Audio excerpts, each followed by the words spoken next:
जय हिंद साथियों। कल 20 जुलाई 2020 है और मुझे शीला दीक्षित जी बहुत याद आ रही हैं। कल उनकी प्रथम पुण्यतिथि है और उनको हम सभी याद कर रहे हैं आज। क्या अजीब विडंबना है। जो शीला दीक्षित जी की दिल्ली थी, आज वहाँ पे जो घटना हुई वो बहुत दुखदाई थी। शीला दीक्षित जी न केवल एक बेहतरीन इंसान थी, मगर वे एक बहुत अच्छी मुख्यमंत्री बनकर उन्होंने दिल्ली को जिस तरह से संवारा, उनके हम सदैव कृतज्ञ रहेंगे, कभी नहीं भूलेंगे।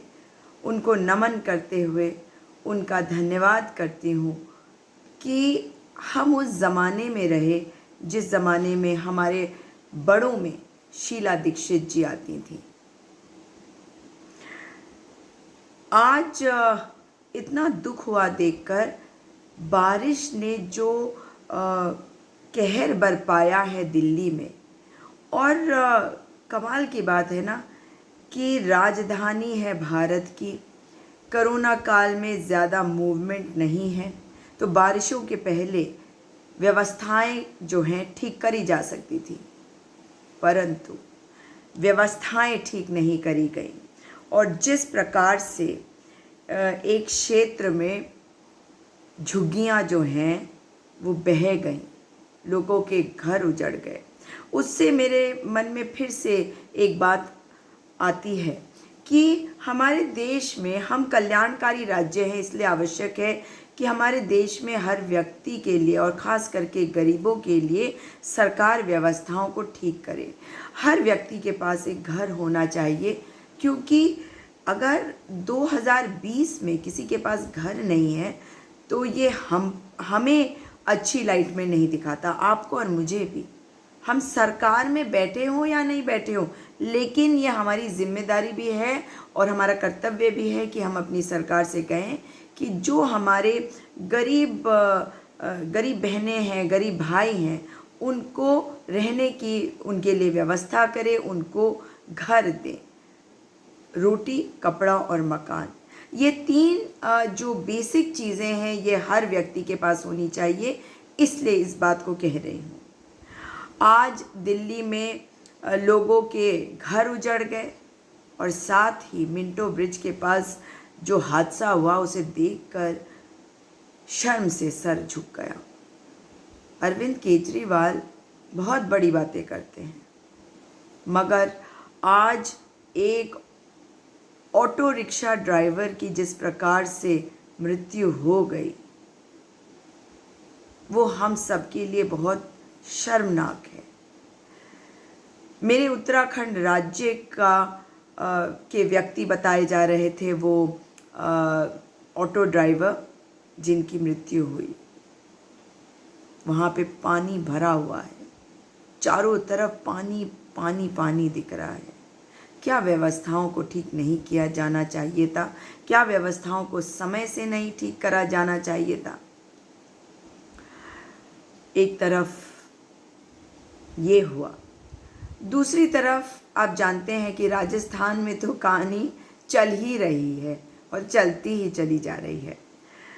राजस्थान की कहानी बड़ी अजब गजब की है। कहानी तो कांग्रेस पार्टी के आपस की है, क्योंकि सचिन पायलट का कहना है कि वे अभी कांग्रेस पार्टी में ही हैं। कोर्ट में कह रहे हैं, वो बड़े बड़े वकीलों को खड़ा करके उनसे कहलवा रहे हैं। और भारतीय जनता पार्टी क्या कर रही है? जब राजस्थान की पुलिस जाती है कांग्रेसी विधायकों से पूछताछ करने के लिए, जो कांग्रेसी विधायक पहुंच गए हैं हरियाणा, मानेसर में रुके हुए थे एक रिजॉर्ट में, उन्हें वहां से भगा दिया जाता है। एसओजी को भी वहां से हटा दिया जाता है, उन्हें वापस कर दिया जाता है और एसओजी बिना बयान रिकॉर्ड करे चले आते हैं। अजीब बात है, अजब गजब का देश है। उसके अलावा आज एक ट्वीट मैंने देखा राहुल गांधी जी का। जिसमें उन्होंने लिखा था 2426 कंपनियों ने लोगों की बचत के 1.447 लाख करोड़ रुपए बैंकों से लूट लिए। क्या ये सरकार इस लूट की तहकीकात करके दोषियों को सज़ा देगी या इन्हें भी नीरव और ललित मोदी जैसे फरार होने देगी? बहुत सारे लोग लिख रहे हैं, मतलब इसी में ऐड कर दे रहे हैं। ये हमारी सरकार को बताने की आवश्यकता है कि इस वक्त वो क्या करना चाहते हैं। जिस प्रकार से इन लोगों ने हमारे बैंकों को लूटा है, इनके विरुद्ध कार्रवाई क्या हो रही है। 2019 से 2020 आ गया, 1 वर्ष से ज़्यादा हो गए पिछले चुनावों को, और पिछले चुनावों के पहले किस तरह का माहौल बनाया गया था कि विजय माल्या, नीरव मोदी, इन सब को वापस भारत लाया जा रहा है, इनके प्रत्यार्पण की तैयारी करवाई जा रही है, वगैरह वगैरह। कितना झूठ बोलेगी ये सरकार, कब तक झूठ बोलेगी ये सरकार, अपने से नज़रें कैसे मिलाती होगी ये सरकार। आज एक और विषय पर बड़ी चर्चा हो रही है। राम मंदिर का निर्माण 5 अगस्त 2020 को शुरू हो रहा है। वैसे तो मेरा ये मानना है कि इस वक्त सारा का सारा जो फोकस है वो कोरोना से जूझने में, आर्थिकी को ठीक करने में होना चाहिए, मगर भगवान जी की जब बात आती है तो आस्था की बात आ जाती है। और राम मंदिर तो बनना ही चाहिए। हो सकता है ताली थाली बजाने से सुनाई ना दिया हो ईश्वर को सकता है तब वो बहुत ज़्यादा गुस्से में थे मनुष्य से।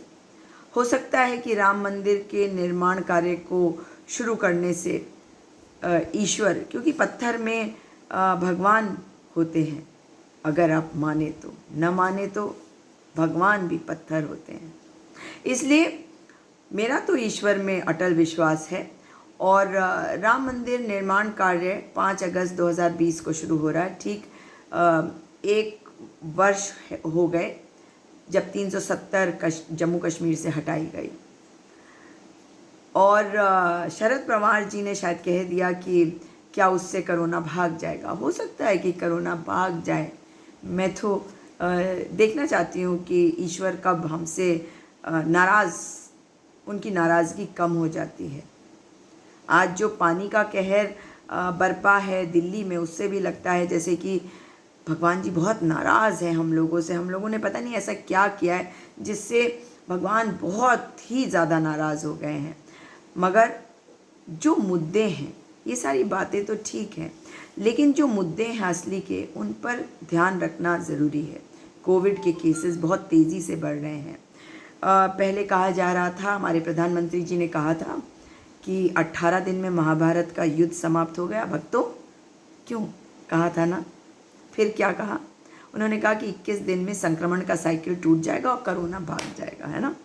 फिर ताली थाली बजाई, टॉर्च मोमबत्ती जलाई, फूल पत्तियाँ बरसाए, और हमारे प्रवासी जो बहनें और भाई हैं, बच्चे हैं, वो सड़कों पे चलते रहे। लोग भूख से भी बिलबिलाते रहे, लोगों के पाँव में छाले पड़ गए। बहुत सारे लोग ऐसे अपने घर की ओर जाते हुए रास्ते में मौत का ग्रास बन गए।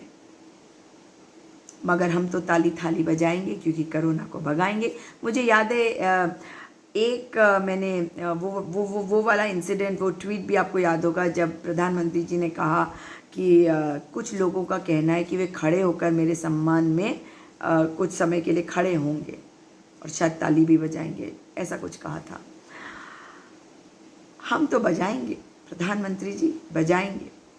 जिस प्रकार से कोरोना के केसेस बढ़ रहे हैं, इनको आप रोक तो दीजिए, हम बजाएंगे ताली आपके लिए। जिस प्रकार से टेस्टिंग बहुत कम है, अगर आप टेस्टिंग को बढ़ाइए टेस्टिंग को, उतनी टेस्टिंग करिए जितनी अमेरिका में टेस्टिंग हो रही है। हम बजाएंगे ताली आपके लिए, बजाएंगे ताली।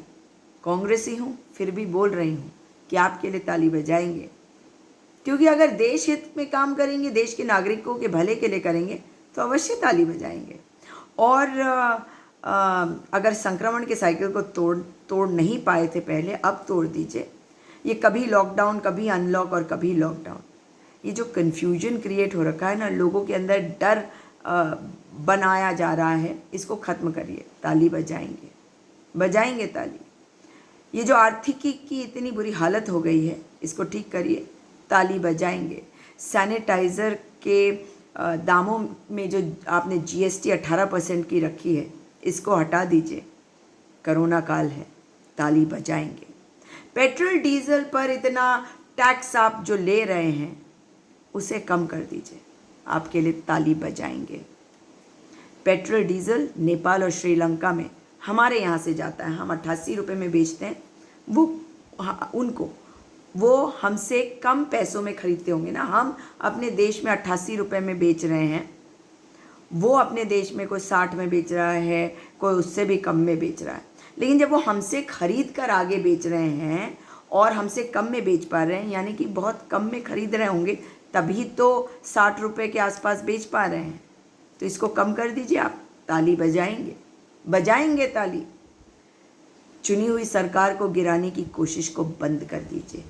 लोकतांत्रिक मूल्यों में विश्वास रखिए, लोकतांत्रिक मूल्यों का मान करिए, ताली बजाएंगे। बिहार, असम, बाढ़ के जो हालात हो गए हैं, वहाँ स्थिति को ठीक करने के लिए कदम उठाइए, हम ताली बजाएंगे। देश में जो भी गलत है, जैसे आप ही की पार्टी ने इंस्पेक्टर सुबोध, जिन्होंने जान दे दी अपनी, जो शहीद हो गए, जिन्होंने जो वीर गति को प्राप्त हो गए, एक मॉब द्वारा लिंच कर दिए गए, जिसमें आरोपी व्यक्ति को आपकी सरकार ने पद से नवाजा। जब लोगों में आक्रोश हुआ, उन्होंने इस बात को उठाया, अपनी आवाज़ बुलंद करी इस बात के विरुद्ध, तब उसका पद वापस लिया। इस तरह का कृत्य करने वालों को सज़ा दीजिए, ताली बजाएंगे। बार बार कहा जा रहा है कि ब्राह्मणों की हत्या हो रही है। क्यों? ब्राह्मणों की हत्या यदि हो रही है, इसको बंद करवाइए। एनकाउंटर किलिंग बंद करवाइए। एनकाउंटर किलिंग नहीं होनी चाहिए। अभी एनकाउंटर के नाम पे और विकास दुबे जैसे आतंकवादी के नाम पे एक 16 साल के लड़के को ये कहकर मार दिया गया कि वो विकास दुबे का साथी था। उसका रिज़ल्ट अभी आया। उसके माता पिता पे क्या गुजरी होगी? क्या वो सचमुच में एक अपराधी था?